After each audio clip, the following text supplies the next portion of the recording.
Dictation start होगा 5 second बाद। Start.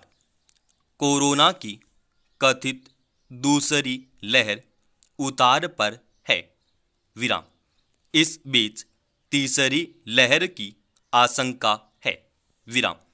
यह आशंका 2 विश्व युद्धों के बाद तीसरे विश्व युद्ध के मात्र भय की ही तरह रहे तो अच्छा, विराम।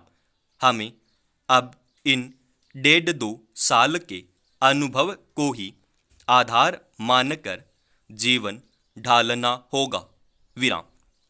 यह समय हमारे भविष्य का आधार किस तरह बना, यह अवश्य लिखा जाना चाहिए, विराम। इसे लिखे जाने की आवश्यकता इसलिए कि हमारी याददाश्त बहुत कमजोर है, विराम। अभी लिख लेंगे तो बाद में यह आकलन करने में आसानी होगी कि हम आपदा काल से कितनी सीख लेते हैं और कितना उस समय के गुजर जाने के बाद उसे आसानी से भुला देते हैं, विराम। ईश्वर को हमने इस समय में सबसे अधिक याद किया, पर हमने उपासना की पद्धतियों में अपने ही द्वारा अपनाई गई अतिरेकपूर्ण रीतियों के बारे में इन्हीं दिनों में क्या जाना और सीखा, यह भी लिखना होगा, विराम।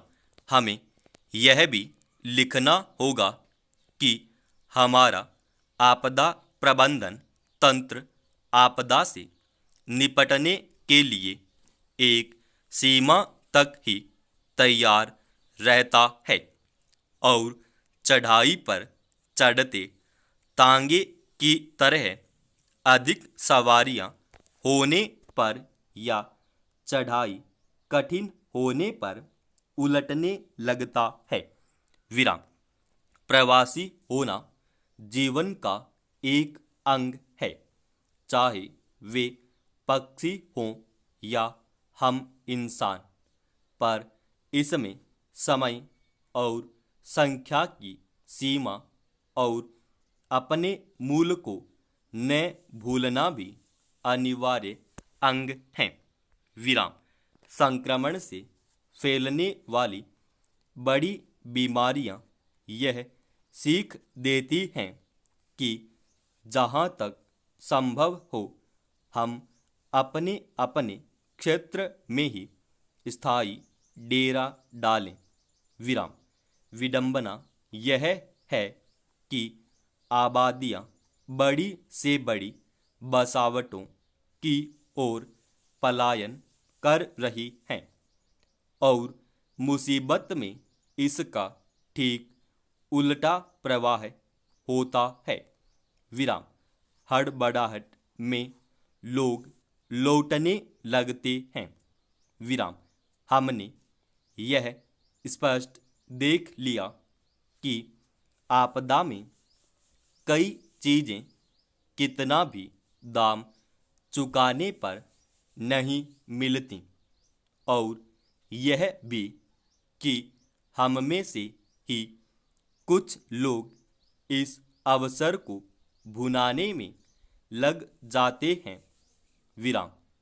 जब लोग अपने परिजनों को या स्वयं को तिल तिल मरते देख रहे थे, उस वक्त भी कितने ही लोग उनसे पैसा खींचने की कोशिश कर रहे थे, विराम। यह सब लिखना होगा, विराम। कितने ईमानदार लोग कर्तव्य निभाते हुए शहीद हो गए। उन सेनानियों की गाथाएं भी लिखनी होंगी। विराम। हीरोडोटस नामक ग्रीक लेखक एवं भूगोलविद इतिहासकार, जिन्हें संस्कृत में हरिदत्त के नाम से जाना जाता है, ने इस पर विस्तार से लिखा है कि कैसे प्रकृति आबादी में भोज्य और भोजन या शिकारी और शिकार का संतुलन बनाकर रखती है। इसमें गड़बड़ होने पर प्रकृति का आपदा तंत्र अपना काम शुरू कर देता है, जो हम पर भारी पड़ता है। विराम। अधिक भारी तब पड़ता है जब बात हमारी समझ में नहीं आती। विराम। जिन्हें हम यमदूत कहते हैं, वे वास्तव में नियम दूत होते हैं। समाप्त।